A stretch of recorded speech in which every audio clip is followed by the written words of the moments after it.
Good morning, everyone. I have a little bit of problems yesterday with the lighting, so I can't finish what I expected in real time.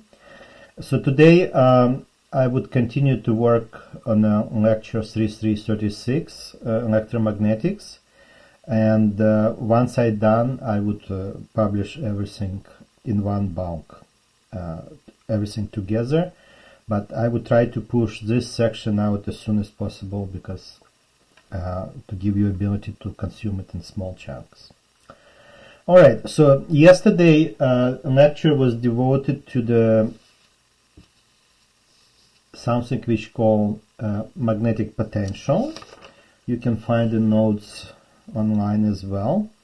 So we end up having a Poisson equation which says that Laplacian of vector A is equal to minus mu naught mu r j. And this equation could be treated in two ways. One way is if you given j, you get a differential equation for A. You solve it, and then it's very easy to find what vector B is. Unfortunately, solution of this equation is much more complicated than solution of Poisson equation for scalar. So in this course, we would avoid doing that. However, in order to understand the role and how to use it, we will do little chunks. Chunks could be multifold. One of them is, given A, we should be able to find B. That's the skill available to us right now, and that has to be very well used. So one set of problems would be, given A, find B. Solution is straightforward. You just have to find the curl of A, and in order to find H, it's 1 over mu naught mu r B. That's one of the fundamental formulas which you have to know how to use, and definitely that's a good question for a final exam. So be ready to do it in different coordinate system. Second usage is if you want to have somebody gives you expression for potential A, calculated somehow, and ask what currents do I need to do it? What J's needed to be done? One of the examples of those can be found in medical imaging, in MRI machines, where you have to create certain magnetic field and you have to find out how to line up a coil in MRI machines. Okay, so you want a certain field B inside the coil, and the question is how you line up your current on the outside of a machine to do it. So yeah, there is lots of techniques like that, but one of them is through magnetic potential. If you know magnetic potential, you can calculate, by calculating Laplacian, what current densities you need to do it. Okay? That's just a little bit addition to yesterday's lecture. And today, this portion at least, is about how to use this Poisson equation to either B or J. So first we will start from a given expression for vector potential. Somebody gave it to you.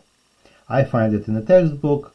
Somebody derived it from some calculations. But here the equation is given. And sorry, I used prepared notes because I did it yesterday, and I think I don't want to spend too much time writing at this point. Just important to go through steps. So calculations is, again, tedious but straightforward. You have to calculate Laplacian of A, and that would give you expression of J with a factor mu naught mu r. Looking at expression 1, here you see that y component and x component are missing.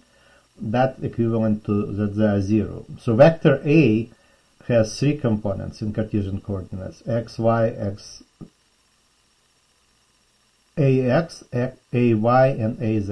Az is given, and other is not given, but that's assuming that they are 0. Okay? Therefore, If we just use Poisson equation in reverse, expression for J is just minus Laplacian of A divided by mu naught mu R. And we would plug in expression for A because it's given, and that would reduce to calculation of Laplacian of AZ itself. Again, you have to go back to textbook and look at expression for Laplacian of a vector. If you give me a second, I will show you in my book.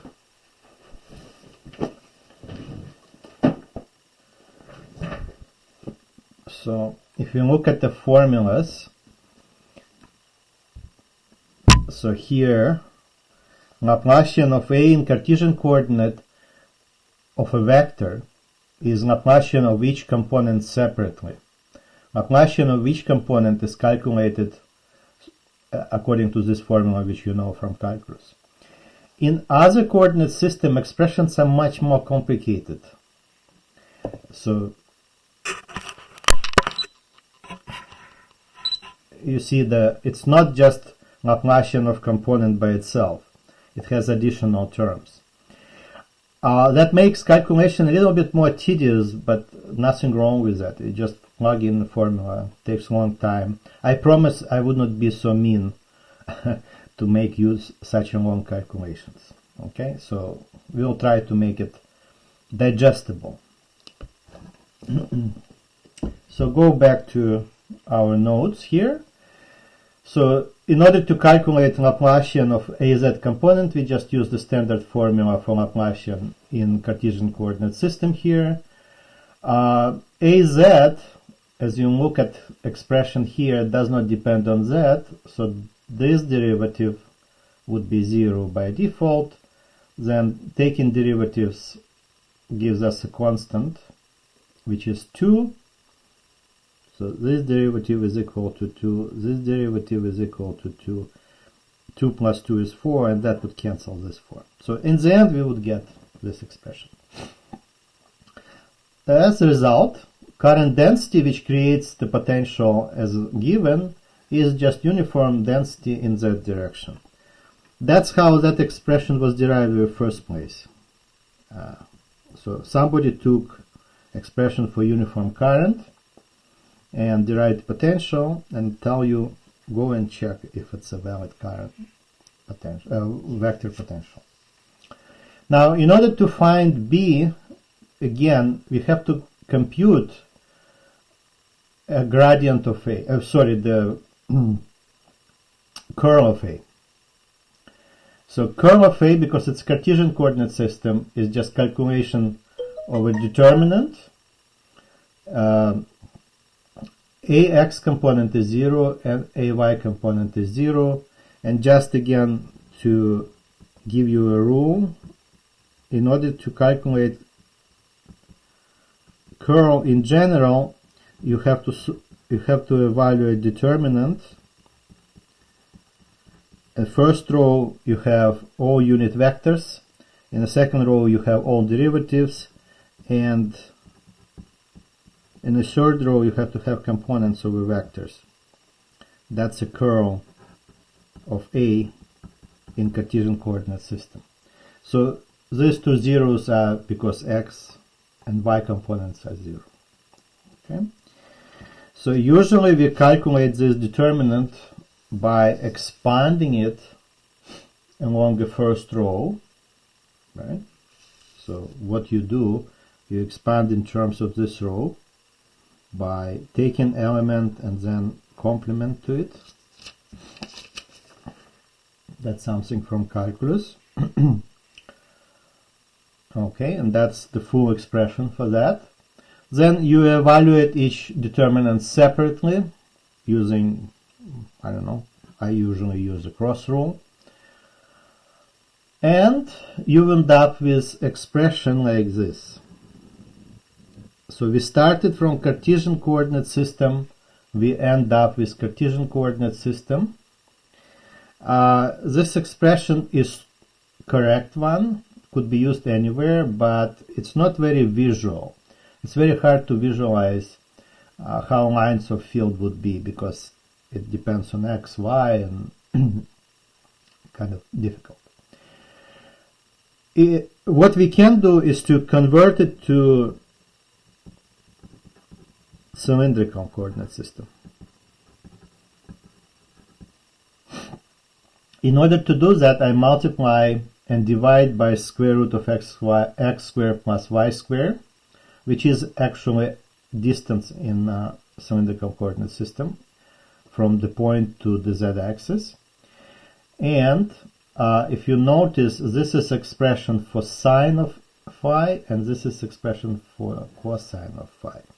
Just to make it more convincing, I would draw a point here. So this point has coordinate x and y, and phi angle, and r is the distance. So you can clearly see that formulas relating angles to coordinates are correct.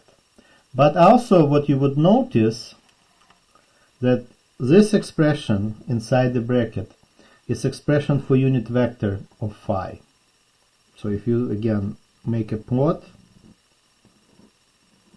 and this angle is phi, the I phi vector is in this direction, perpendicular, and you can project and see that that's a correct coordinates for that vector. So summing up, you would get a much more compact expression for B expressed in the cylindrical coordinate system. So it's much easier to visualize.